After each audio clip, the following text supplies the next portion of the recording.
Noong unang panahon, isang marino ang napasailalim sa isang masamang sumpa.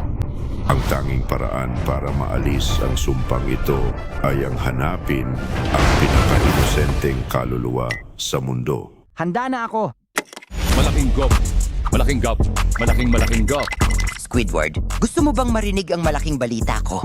Hayaan mong markahan ko ang oras sa kalendaryo ko. Malaking gop. Malaking gop. Ngayon na ang araw. Ito ba? Aba, kakaiba yan. Ang paglalakbay ng bayani ay nagsisimula sa isang squish.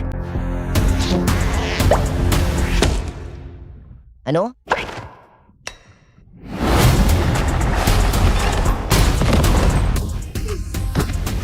Ang lumilipad na Holandes?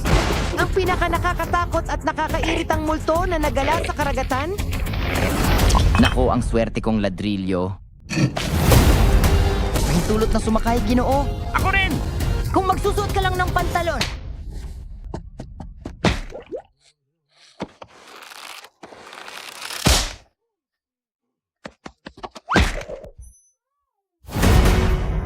Dadalhin kita sa madilim na mundong ilalim. Sigurado ka bang siya na yon? Siya ang tanging susi para tuluyang mabuksan ang sumpa ko. Yahahahaha! Yahahaha! Ano ba talaga ang ating pinagtatawanan? Tungkol sa nanganganib ang moonpot, kailangan natin siyang iligtas. Hindi masama. Ang pasukan sa mundong ilalim ay nasa pinakakakilakilabot na lugar na may isip. Mataas ang pang-ibaba na nakabikini. Magandang biyahe. Mga talunan. Huwag mo akong piliting tumawag ng security. Ako? Akala ko malaking tao ka. Ako nga. Ibig kong sabihin, Tara na! Tara na!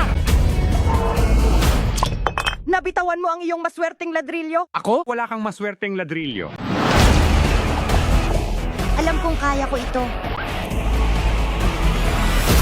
Ang mga bitok ako. Silip-silip. Ayusin ang buhok. Ano ba ang nangyayari dito?